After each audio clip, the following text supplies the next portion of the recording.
C'est quelque chose que j'aurais dû faire depuis longtemps mais j'ai manqué de courage. Cynthia, cela ne concerne que nous deux Fabrice. Et puis tu connais les membres de ta famille. Fabrice, c'est la seule solution, je vais devoir les affronter tôt ou tard. Donc aujourd'hui ou dans 5 ans ce sera pareil. Cynthia, Fabrice, tu connais mon père, s'il sait que le problème vient de toi lui aussi va commencer pour lui. Fabrice, tu me conseilles quoi, je suis un peu perdue. Cynthia, je me suis informée dans la clinique, ils font maintenant des traitements pour les couples si tu veux. Fabrice, tu penses qu'on peut faire ça combien de fois et si cela ne marche pas? Et puis tes collègues. Cynthia, alors on essayera encore et encore. Ce qui va de mes collègues, ils ne le seront pas. Je m'informe directement chez le chef gynécologue et il est tenu par le secret professionnel, il est obligé de garder le secret de peur de perdre son approbation. Fabrice, on verra si cela marche mais je suis un peu inquiet ces derniers temps, tu parles de divorce. Cynthia, à vrai dire j'y ai sérieusement pensé mais j'ai renoncé, disons que Bianca m'a demandé de te donner une seconde chance. Mais l'autre doit partir. Fabrice, j'ai une idée, si on partait vivre ailleurs? Cynthia, cela fait des années qu'on vit là-bas, tu veux quitter la maison? Fabrice, tu as construit ta maison pour y habiter, non, je vais essayer de la supporter, si cela ne va plus on pourra toujours partir. Après une longue discussion nous décidons d'aller au cinéma mais pendant que nous clarifions nos vies chez Gina la situation était toujours pareille. Justine avait déjà discuté avec sa famille, il sait maintenant que Gina va encore accoucher d'une fille. Il voulait prendre une deuxième femme mais sa mère n'était pas du tout d'accord. Françoise, non, une nouvelle femme va venir détruire ta famille.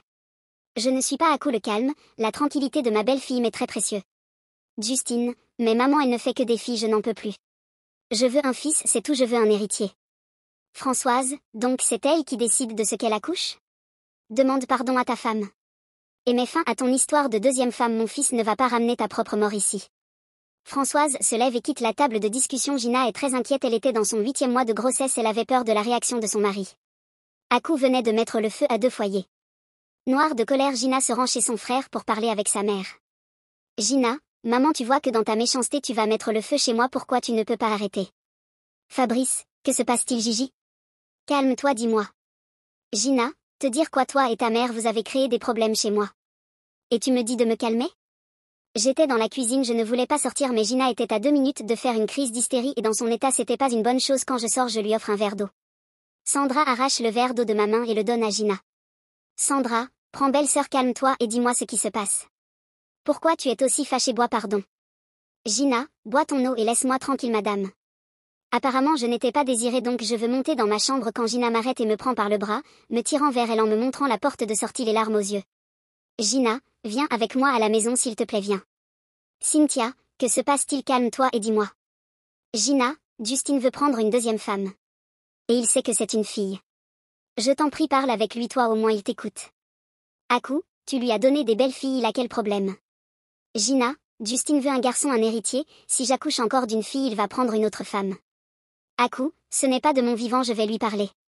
Gina, ne va pas là-bas, ne détruis pas mon mariage, c'est toi qui as créé tout ça, tu as ramené cette Sandra ici donc lui aussi veut prendre une autre femme.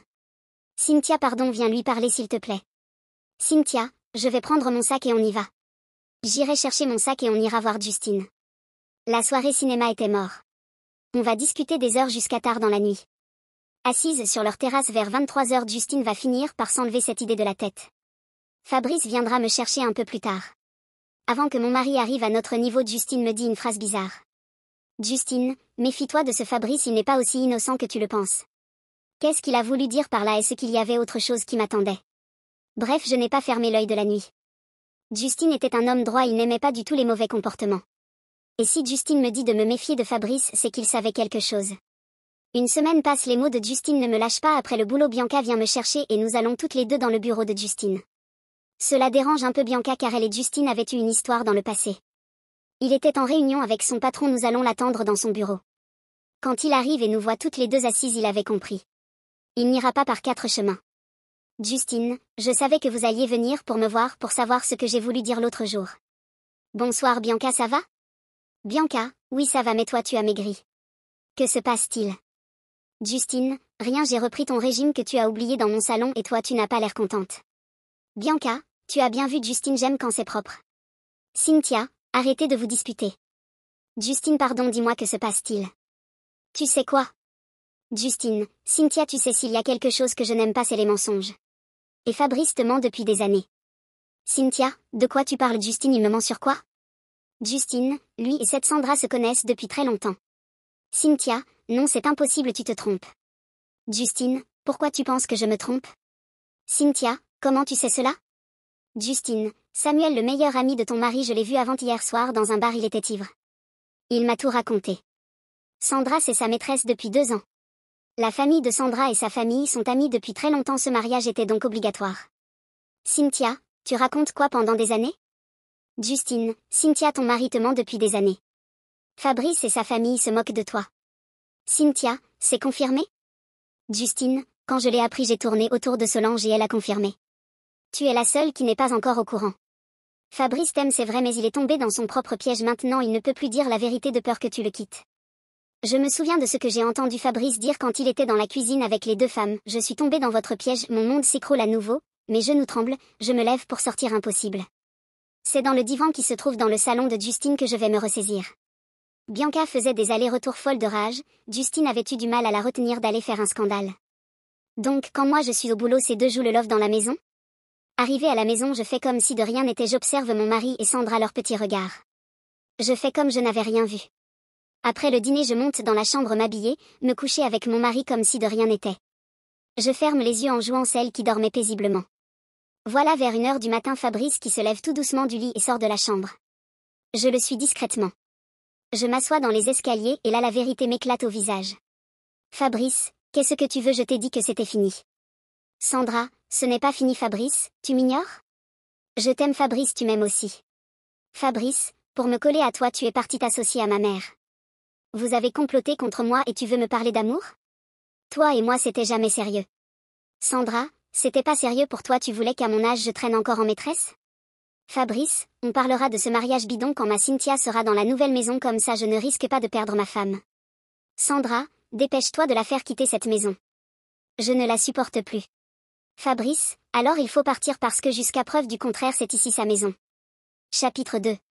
Ce que les 2 ne savaient pas c'est que j'enregistrais leur conversation avec mon téléphone. Quand ils finissent je remonte me coucher 2 minutes plus tard Fabrice monte se recoucher à côté de moi comme si de rien n'était. 2 jours plus tard je demande une permission à mon patron il me l'accorde. Fabrice était sorti régler quelques affaires pour son travail. J'attends que Sandra et Aku quittent la maison. Bianca était venue très tôt le matin après le départ de Fabrice. Dès que la voie est libre je sors mes affaires de la maison je prends entre 2 et 3 millions dans le coffre et je pars chez mes parents. J'avais laissé un message à Fabrice lui disant tout simplement au revoir. Les jours avaient passé j'apprends par mon entourage que Fabrice me cherchait partout il était même allé à plusieurs reprises à la clinique il ne savait pas que j'avais demandé un congé prolongé d'1 mois à mon patron. Je n'avais jamais pris de congé en 5 ans mon patron n'avait pas de raison de refuser. Pendant ce temps chez Samuel Fabrice déballe son cœur les 2 avaient tout fait pour me retrouver, mais pas de chance. Fabrice ne comprend pas ce qui se passe. Fabrice, Samuel j'espère que Sandra n'a pas parlé. C'est quoi ce genre de patron qui donne des congés sans demander où va l'employé? Samuel, mais tu t'es trop foutu de la fille tu as joué avec le feu même si tu la retrouves comment vas-tu lui expliquer ta liaison avec Sandra? Fabrice, je ne sais pas j'espère juste qu'elles ont eu une dispute parce que je ne sais pas si Cynthia va me pardonner une chose pareille. Samuel, tu as passé plus de 2 ans à lui mentir elle ne va pas te pardonner tu le sais bien. Là faut juste limiter les dégâts. Franchement cela fait longtemps que moi je n'arrive plus à la regarder en face. Fabrice, je ne sais pas quoi faire ce matin son avocat m'a apporté les papiers du divorce. Je ne vais jamais signer ce document. Jamais. Samuel, tu racontes quoi? Merde tu aurais dû suivre son avocat il allait sûrement finir par lui rendre compte. Elle doit sûrement lui signer des documents. Guette l'avocat et tu retrouveras ta femme. Fabrice, ce n'est pas une mauvaise idée. Ce n'est pas comme si je n'aimais plus Fabrice mais s'il y a une chose que je ne voulais pas c'est de me retrouver devant le fait accompli. Assise dans le jardin de mes parents ma mère Rita m'annonce que mon père avait entamé la procédure de divorce. Je n'en revenais pas j'étais fâchée contre Fabrice de là à divorcer vraiment de lui c'était hors de question. Et puis je ne comprenais pas pourquoi mes parents étaient aussi pressés de me voir divorcer. Ma mère me demande si je ne voulais pas aller voir une de ses amies médecins pour qu'elle m'aide à régler mon problème d'infertilité. Je ne pouvais pas lui dire que le problème venait de Fabrice depuis le temps où elle guette ma belle-mère Seigneur c'est tout le pays qui sera au courant.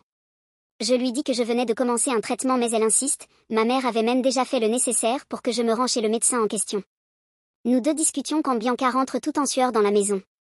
Bianca, bonsoir maman, toi Cynthia pourquoi tu ne réponds pas à ton téléphone cela fait un bail que Justine essaie de te joindre. Cynthia, il est en charge dans le salon il y a quoi?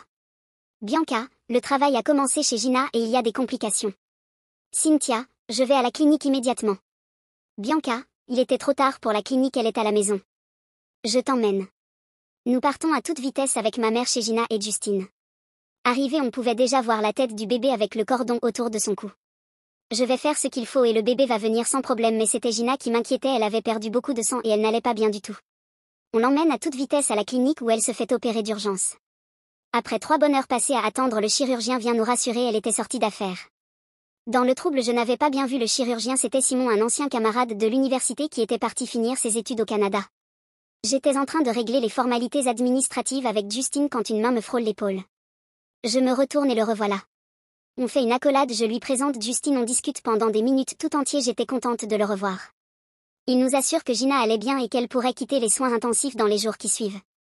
Justine et moi étions soulagés, une urgence viendra mettre fin à ces retrouvailles, Simon s'excuse et nous laisse. À ce moment, je vois arriver Aku et Sandra, elle avait toujours son mauvais caractère avec moi pour ne pas avoir à la supporter, je fais la bise à Justine et je m'en vais accompagnée de Bianca.